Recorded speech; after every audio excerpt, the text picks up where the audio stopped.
Good morning friends, welcome to my channel नुकी मोहब्बत और आप देख रहे हैं unconditional love bonus episodes. Last part में हमने देखा था कि जहाँ पर जो रश्मि और जिया की शादी हो जाती है और उनकी शादी काफ़ी ज़्यादा ग्रैंड तरीके से होती है और वो दोनों एक दूसरे के साथ काफ़ी अच्छा क्वालिटी टाइम्स भी स्पेंड करते हैं। आखिर उनकी फर्स्ट नाइट जो रहती है कहने के लिए होती है, बट वैसे तो उन्होंने बहुत सारी नाइट्स बिताई रहती है।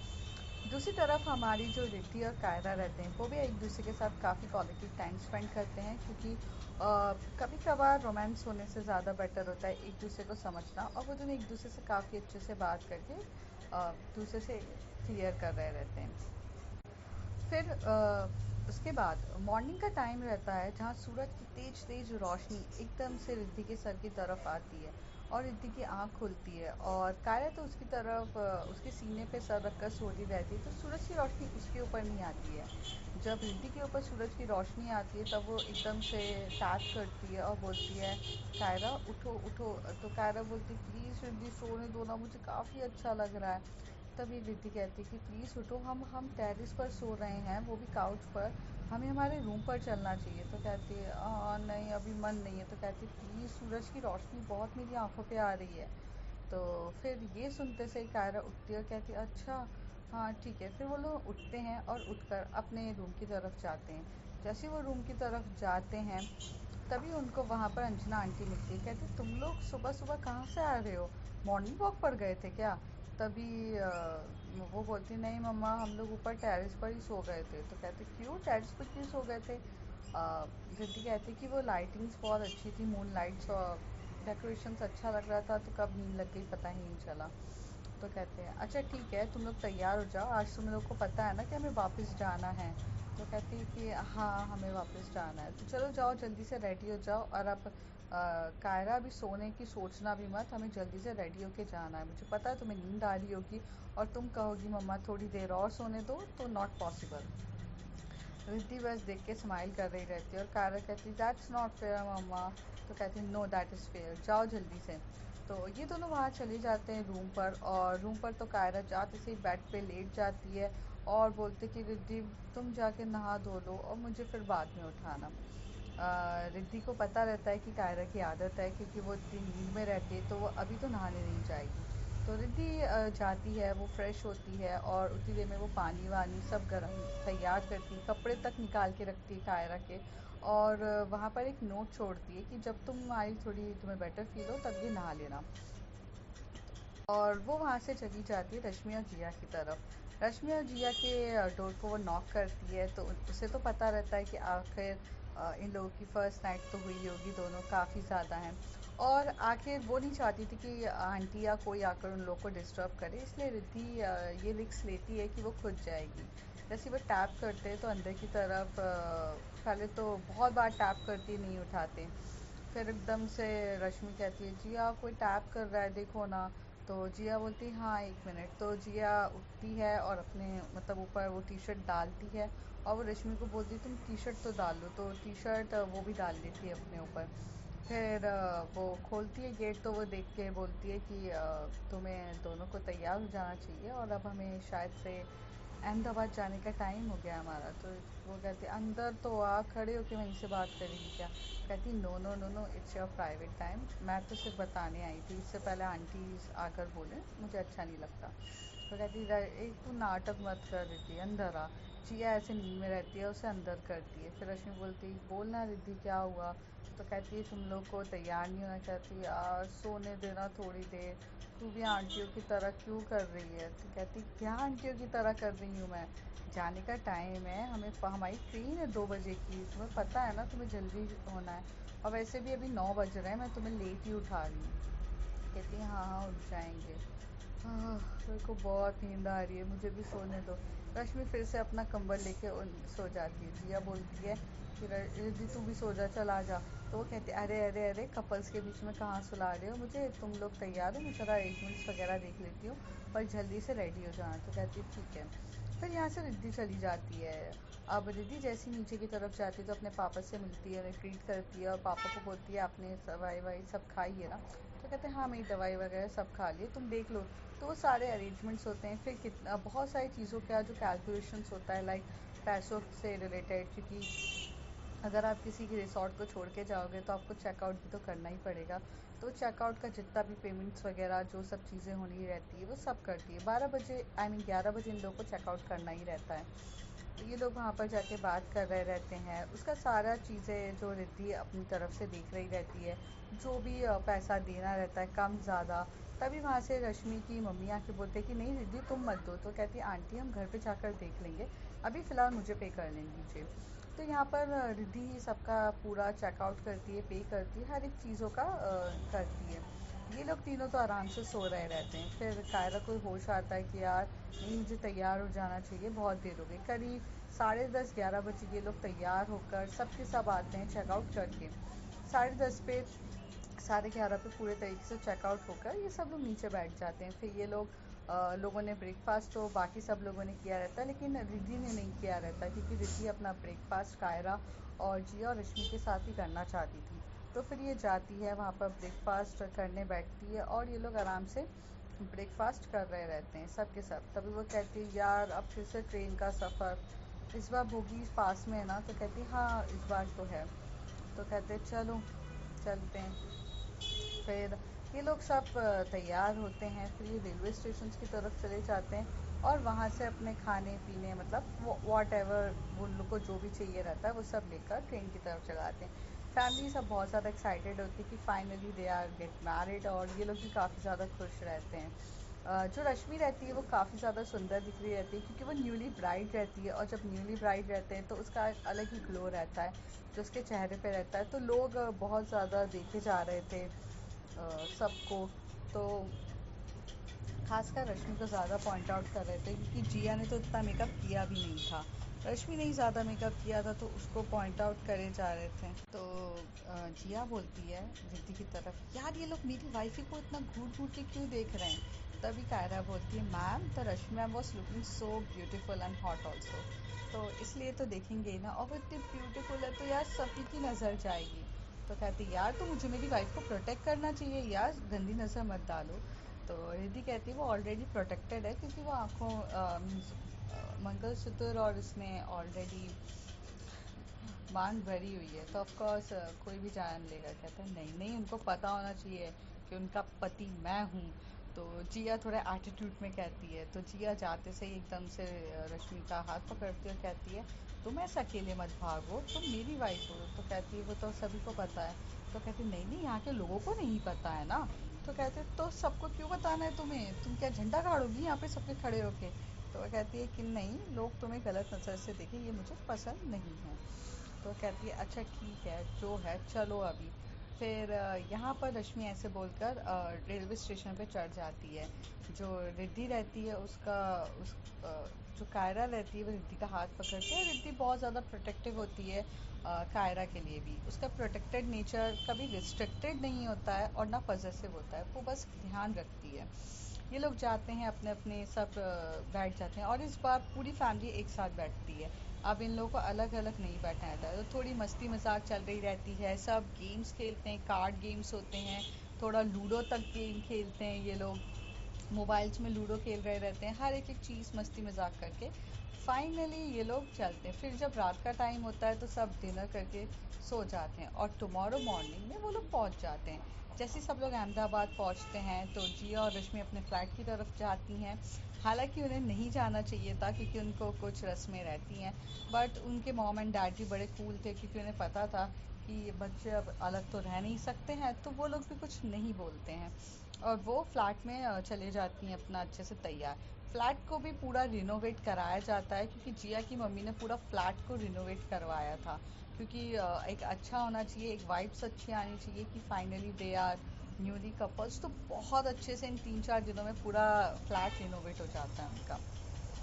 यहाँ पर जो रिद्धि और कायरा रहती हैं वो अपने चली जाती हैं अपने घर की तरफ। तो फाइनली वेडिंग हो जाती है और सब अपने अपने पहले वाले रूटीन में जा रहे रहते हैं। तभी जो कायरा के पास बार बार एक पॉपअप के मैसेजेस ही आ रहे रहते हैं कि तुम ज़्यादा हुआ प्रॉब्लम तो ये हो जाएगा वो हो जाएगा, तुम्हें कॉलेज में आके बात करनी चाहिए, तुम्हें हम ब्लैक लिस्टेड वे में डाल देंगे, तुम्हारा ये हो जाएगा वो हो जाएगा, हर एक एक चीज़ वो बोले जा रही रहती है।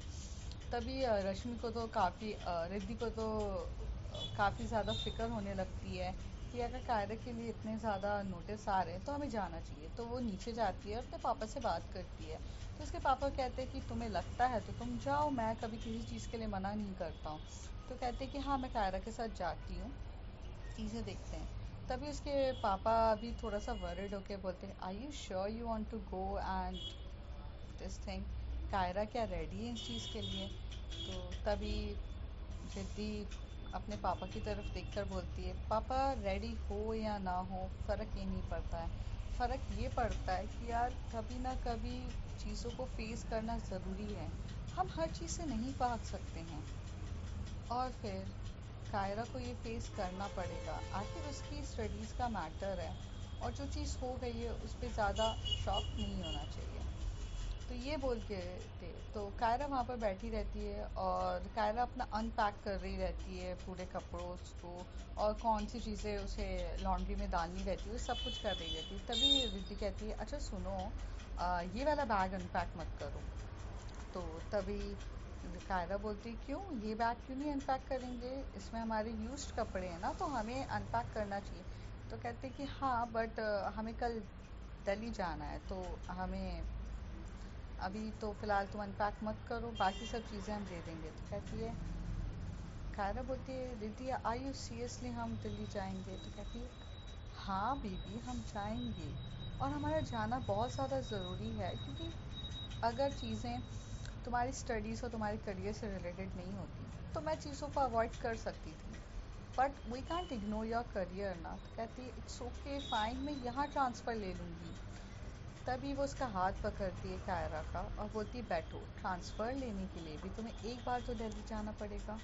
तो कहती है, नहीं मैं पापा को बोल के सब कुछ करा दूँगी। तो कहती, कब तक पापा पापा करेंगे हम? Now you are the bigger girl, अगर तुमने गलती की है तो उसकी रिस्पॉन्सिबिलिटी भी तुम खुद लोगी, और अगर कुछ अचीवमेंट किया है उसकी भी रिस्पॉन्सिबिलिटी तुम खुद लोगी। हम किसी और को नहीं बोल सकते हैं। ये क्या बात हुई कि अचीवमेंट है तो मेरी खुद की है, तब मेरे पापा का हाथ नहीं है, अगर गलती है तो मेरे पापा मेरी मदद करेंगे? ऐसे नहीं होता है Kaira, you have to face everything, please try to understand. And तुम इतना डर क्यों रही हो? जब तुम्हारी ऑलरेडी वाइफ तुम्हारे साथ है तो तुम्हें डरने वाली क्या बात है? कहती है, पता नहीं, मैं वो सब चीज़ें फेस नहीं करना चाहती हूँ, क्योंकि वहाँ से कुछ मेमोरीज भी जुड़ी हुई है। तो कहती है, हर जगह से कुछ ना कुछ मेमोरीज जुड़ी होती है, बट फेस करना पड़ता है, ठीक है? सो बी स्ट्रॉन्ग, हम कल निकल रहे हैं, थोड़ा सा मुझे काम है, मुझे आज कॉलेज जाना पड़ेगा, मैं कॉलेज जा रही हूँ। तो कहते तो कहती, आप पहले फ़्रेश तो हो जाइए, मैंने ड्रेस वगैरह सब निकाल ली है। तो यहाँ पे रिद्धि स्माइल करके बोलती, वाओ मेरे लिए सब कुछ तैयार करके रखा है? तो कहती, हाँ, अपनी अपनी वाइफ ही के लिए नहीं करूँगी तो और किसके लिए करूँगी? चाहिए, पानी भी गर्म है, मैंने कर दिया था, आप जाके फ्रेश हो जाइए। तो कहती, ओके। तो यहाँ से जाती है कायरा। कायरा फिर अपना हाथ वाथ धोती है, क्योंकि वो थोड़े से चीज़ें साफ़ कर रही रहती है, घर की कुछ धूल मिट्टियाँ रहती है वो काफ़ी अच्छे से साफ़ करती है। फिर हाथ धोती है, फिर वो नीचे की तरफ किचन की तरफ जाती है। तो उसके पापा देखते हैं कि कायरा किचन की तरफ आई है। अब कायरा को इतना खाना बनाना तो आता नहीं था, लेकिन एक चीज़ थी कि अब से उसके अंदर एक रिस्पॉन्सिबिलिटी वाली फीलिंग्स आ गई थी। अब वो बच्चों टाइप बिहेव नहीं करती थी कि लेट इट बी, हाँ जो होगा देखा जाएगा, लेकिन अब वो थोड़ी रिस्पॉन्सिबल हो गई थी। तो वो नीचे जाती है, वहाँ पर कुछ देखती है खाने के लिए। तो अभी 2-3 दिन तक तो कुछ ना वेजिटेबल्स रहती है ना कुछ रहता है फ्रेश। तो वहाँ देखती है तो वहाँ पे कुछ मैगीज रहती है, तो वो मैगी से फटाफट मैगी नूडल्स बनाना स्टार्ट कर देती है। उतनी देर में जो रिद्धि रहती है वो फ्रेश होकर तैयार होकर नीचे की तरफ आ रही रहती है। दूसरी तरफ हम ये देखते हैं कि जो हमारी जिया और रश्मि है वो काफ़ी ज़्यादा एक्साइटेड होते हैं, और जब उन्हें वो घर देखने को मिलता है तो वो काफ़ी डेकोरेट रहता है, काफ़ी अच्छा रहता है, और वो बहुत एक्साइटेड होते हैं।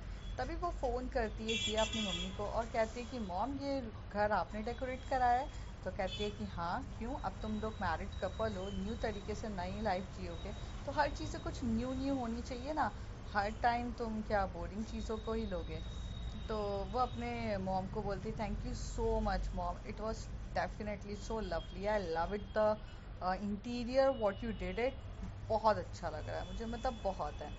तभी रश्मि बोलती है, मम्मी जी थैंक यू, बनाने के लिए बहुत ब्यूटीफुल किया। तो कहती हैं, हाँ बेटा, तुम लोगों की खुशी में ही हमारी खुशी है। और हमें क्या चाहिए, ठीक है। तो वो कहती है ओके। तो ये लोग यहाँ जाते हैं, थोड़ा बैठते हैं, तभी वो लोग रिद्धि को फ़ोन लगाते हैं। तो रिद्धि फ़ोन पिकअप करती है और बोलती है कि हाँ क्या हुआ। तो वो कहती है कि यार सुन ना, मुझे कॉलेज जाना था। तो कहती है मैं कॉलेज जा ही रही हूँ, तू बोल ना तुझे क्या काम है। तो कहते हैं यार वो हम लोगों की शादी के बाद अभी थोड़ा जिया बोल रही हैं कि कॉलेज अटेंड ना करो, ताकि ताकि क्या। तो कहती है वो ताकि हम लोग थोड़ा घूमने फिरने जा सकें हनीमून के लिए। तो कहती है हाँ ठीक है, तो चले जाना हनीमून के लिए, कोई इशू थोड़ी ना है। तो वो कहती है यार तो तू भी चलेगी, मतलब तेरा और कायरा का भी नहीं हुआ है, तो वो हम प्लानिंग करने की सोच रहे हैं। तो कहती है इस बारे में मैं तेरे से बाद में बात करती हूँ, क्योंकि मुझे प्रिंसिपल सर ने शादी के टाइम पे भी मुझे कुछ बोला था कि प्लीज़ एक बार आ जाना, तो इसलिए मैं जा रही हूँ। मैं तेरे से बात करके बताती हूँ कि क्या प्लान्स करते हैं। और सुन, मैं एक्चुअल में ना 2 दिन के लिए दिल्ली जा रही हूँ। रिद्धि बोलती है रश्मि से। तो रश्मि बोलती है क्यों, तुझे दिल्ली क्यों जाना है। तो वो कहती है कि यार वो कायरा की एडमिशन्स वगैरह तुझे पता है ना, एमबीए चल रहा था, तो उसमें कुछ इश्यूज आ रहे हैं, तो वो ये कॉलेज अटेंड नहीं कर रही है ना, तो वो प्रिंसिपल बहुत ज़्यादा इसको मेल ड्राफ्ट कर रहे हैं, ब्लैक लिस्टेड कर देंगे इसलिए। तो कहती है तू चाहे तो हम भी चल सकते हैं, तुझे अकेले जाने की ज़रूरत नहीं है रिद्धि। रश्मि हमेशा से एक बहुत अच्छी प्रोटेक्टिव फ्रेंड रहती है, क्योंकि उसे पता रहता है कि रिद्धि उसकी जान है, और अपनी जान के लिए तो हर कोई ज़्यादा अच्छे से क्रेज़ी रहता है। तभी वो कहती है नहीं नहीं ऐसा कुछ भी नहीं है, डोंट वरी, मैं हैंडल कर लूँगी, रिद्धि कहती है। तो रश्मि कहती है ओके। तो रश्मि जिया को बोलती है कि अभी रिद्धि अपने प्लान्स थोड़े बताएगी, बाद में वो दिल्ली जा रही। तो कहती क्यों। तो वो भी उसे सारी बातें बता रही है। तो कहती हाँ यार ज़रूरी है, जाना तो पड़ेगा। अच्छा चलो तुम मेरे साथ। तो कहती कहाँ ले जा रही हो तुम्हें, चलो यार इतना अच्छा होम थिएटर बनाया है मेरी मम्मी ने, चलो अपन कुछ मूवीज़ देखते हैं। तुम भी जिया अभी रुको ना, इतना मुझे नहीं देखना है। कहती नहीं नहीं मूवी अच्छी है, बैठो बैठो। फिर ऐसे करके वो लोग बैठ जाते हैं, वो पॉपकॉर्न रेडी करती है और बाहर से उसने कुछ खाने के लिए भी ऑर्डर्स करे रहते हैं, और वो सब भी चीज़ें आ जाती है, और ये लोग बहुत अच्छे से होम थिएटर्स में अच्छे से देख रहे रहते हैं। रश्मि को कहीं ना कहीं थोड़ी सी फिक्र रिद्धि की अंदर ही अंदर हो रही रहती है, वो नहीं बताती है जिया को, और ये बात जिया भी जानती है कि अगर रिद्धि की बात है तो भाई उसे फिक्र होगी, क्योंकि रिद्धि को इतने हार्ड टाइम्स और इन सब चीज़ों पे सिर्फ और सिर्फ रश्मि ने दिल से, मतलब करीब से देखा है। जिया उतने अच्छे से शायद से रिद्धि को नहीं संभाल सकती है, पर ठीक है। तो उसे भी पता रहता है कि रिद्धि इतनी स्ट्रांग है कि वो अपने आप को हैंडल कर लेगी, ये बात जिया को पता रहती है, पर उसे अपनी वाइफी का भी मूड अच्छा करना रहता है, इसलिए वो ज़्यादा टाइम अपनी वाइफी की तरफ देखती है और वाइफी को देने की कोशिश करती है। थोड़ी देर के बाद वो दोनों एक दूसरे से काफ़ी अच्छे से बात कर रहे रहते हैं और चलते हैं। यहाँ पर जो रश्मि रहती है, वो जिया की तरफ देखकर बोलती है कि तुम्हें पता है ना। तो जिया कहती है मुझे सब कुछ पता है, लेकिन अभी मुझे सिर्फ इतना पता है कि मेरी वाइफी का मूड ज़्यादा अच्छा करना ये मेरी रिस्पॉन्सिबिलिटी है, और मैं नहीं चाहती कि तुम टेंशन में मरो, क्योंकि हमारी रिद्धि मोस्ट स्ट्रॉन्गेस्ट गर्ल है, वो सब कुछ हैंडल कर लेगी। तो रश्मि कहती है कि आई नो, बट फिक्र तो होती है ना जिया उसकी। तो कहती कि हाँ बट अब कायरा उसकी लाइफ में आ चुकी है। कहती उस बात से तो और फिक्र होती है, क्योंकि कायरा कायरा स्टार्टिंग से ही कैसी है सब जानते हैं। तो जिया कहती नहीं वो चेंज हो रही है, और मैंने उसके अंदर वो बदलाव देखा है, वो अपनी गलतियों के लिए बहुत ज़्यादा शर्मिंदा है, और वो उसकी बातों और चीज़ों से सब दिखता है रश्मि। वो चेंज होगी, और देखना उससे अच्छी वाइफ कोई और होएगा ही नहीं, इवन तुम भी उतनी अच्छी वाइफ नहीं बन पाओगी। तभी रश्मि कहती है ओ तो तुम बन जाओ ना बड़ी आई। तो कहती है अरे अरे पापा मेरा वो मतलब नहीं था। ऐसे ये दोनों एक दूसरे से मस्ती मजाक कर रहे रहते हैं। फिर यहाँ पर जो रिद्धि रहती है वो प्रिंसिपल के ऑफिस जाती है, बात करती है। तो प्रिंसिपल ऑफिस बताते हैं कि रिद्धि यार थोड़ा सा काम है। तो कहते हैं कि हाँ बताइए सर। तो कहती है कि क्या तुम दिल्ली जा सकती हो। तो वो कहती है दिल्ली में क्यों जाना है। तो कहते हैं दिल्ली में एक्चुअल में ना हमारी ब्रांच ओपन हो रही है यहाँ की, तो उसके लिए ना एक प्रोफेसर चाहिए जो वहाँ पर उनको एक अच्छे से प्रॉपर्ली गाइड कर सके। तो कहती है कि हाँ, पर मैं तो कहती है कि हाँ प्लीज़ चले जाओ, और 1-2 दिन का काम है, please if you don't mind कर सकती हो क्या? क्योंकि जिया और रश्मि को भी मैं चाहती तो भेज सकता था, लेकिन प्रॉब्लम ये कि उनकी न्यूली वेडिंग हुई है और मुझे अच्छा नहीं लगेगा कि मैं उन्हें भेजूँ, तो तुम चले जाओ। यहाँ पर रिद्धि मना करती या कुछ बोलती, इससे अच्छा उसने बोला कि हाँ ठीक है सर, मैं देख लूँगी, आप मुझे डिटेल्स दे दीजिए। तो वो सारी डिटेल्स देते, कुछ फॉर्म्स देते हैं, वहाँ पे वो अपनी सील और साइन देते हैं, क्योंकि वहाँ पर अगर वो एंट्री करेगी तो उनके मतलब ऑफिशियली वे में जाएगी ना वो, तो पूरे डॉक्यूमेंटेशंस वहाँ पर वो तैयार करने लग जाते हैं। सब वो थोड़ा बिजी हो जाती है। रश्मि को बहुत ज़्यादा फ़िक्र रहती है, तो जब वो मूवीज़ ख़त्म हो जाती है करीब 2 या 3 घंटे के बाद, वो कॉल करती है रिद्धि की तरफ। तो रिद्धि उसे बताती है कि सर ने भी उसे इसी काम के लिए दिल्ली भेज ही रहे हैं, तो मेरा दोनों हो जाएगा। तो कहती है ये काम ठीक है, तो वो कहती है ओके फ़ाइन, तो तू जाकर देख ले। तो कहती है ओके। तो यहाँ से जो कायरा रहती है वो घर के सारे काम करके बैठी रहती है। आई मीन मेड तो वैसे घर पे थी, पर मेड के साथ उसने सारे काम किए रहते, घर एकदम ब्यूटीफुल सा चमक रहा रहता है, कर्टन्स एकदम न्यू लग जाते हैं। वो कर्टन्स चेंज कराती है, वो घर का इंटीरियर चेंज कराती है। अब यार ऑफ कोर्स उसका न्यू घर है तो वो पूरी चीज़ें चेंज करा लेती है, और इन सारी चीज़ों में उसके ससुर जी मतलब रिद्धि के पापा उसकी हर एक चीज़ में मदद करते हैं पूरा। और अब तो मतलब बोल सकते हैं ससुर और बहू की बॉन्डिंग बहुत स्ट्रांग हो गई रहती है। वो दोनों काफ़ी अच्छी बॉन्डिंग के साथ एक दूसरे से बात कर रहे रहते हैं, मस्ती कर रहे रहते हैं, और जो देखने लायक चीज़ें रहती हैं, जैसे ये सारी चीज़ें देख के काफ़ी ज़्यादा अलग सा लगने लगता है। और रिद्धि यहाँ पर बोलती है ओ माय गॉड, मैं गलत घर पे तो नहीं आ गई हूँ? तो वो कहते हैं नहीं नहीं, आप सही घर पर आई हैं और अच्छे से चीज़ें हैं। और ये सब देख के वो काफ़ी ज़्यादा स्माइल कर रही रहती है, खुश हो रही रहती है, और चीज़ें काफ़ी ज़्यादा ब्यूटीफुल और अच्छी लग रही रहती हैं। तो फिर वो अपने पापा के साथ बैठती है, उनके साथ स्पेंड करती है, और पापा को बताती है कि ऑफिस की तरफ से भी ऐसी चीज़ें आई हैं। कायरा सुन रही रहती है, वो इंटरेस्टेड नहीं रहती है, वो तो बस ये चाहती थी कि किसी भी तरीके से ये ट्रिप कैंसिल हो जाए, क्योंकि उसे ये सब चीज़ें फेस नहीं करनी रहती है। पर वो कहती है कि नहीं, मुझे फेस करना पड़ेगा, और फेस करना काफ़ी ज़्यादा ज़रूरी है, और वो चुपचाप बैठी रहती है। तभी रिद्धि बोलती है आई नो तुम क्या सोच रही हो Kaira, but now it's time to face everything. वो चुप रह के बोलती है ठीक है, और फिर वो बोलती है कि अच्छा रुको मैं खाना बना देती हूँ। तो वहाँ जाकर वो देखते हैं तो खाना ऑलरेडी रेडी रहता है। तो कायरा की तरफ रिद्धि देख के बोलती कि तुमने खाना बनाया? तो कहती कि हमने खाना बनाया। तो जब कायरा ये बोलती है तो वो बोलती है हमने किसने? मेरी पापा ने मदद करी। तो तभी उसके पापा के बोलते मैंने कुछ मदद नहीं करी है, खाना पूरा कायरा ने बनाया है। बोलते हैं कि कायरा ने खाना बनाया, मैं तो सिर्फ गाइड किया था। और ये बोल के उसके पापा हंसने लगते हैं। तो अब फ्रेंड्स देखते हैं आगे क्या होगा। मैं ज़्यादा रिकॉर्ड करना चाहती थी but I don't have a time, और मेरे पास ऐसे ही होता है, बीच में डिस्टर्बेंस बहुत ज़्यादा है। So bye bye, take care. If you like my story, like share and subscribe.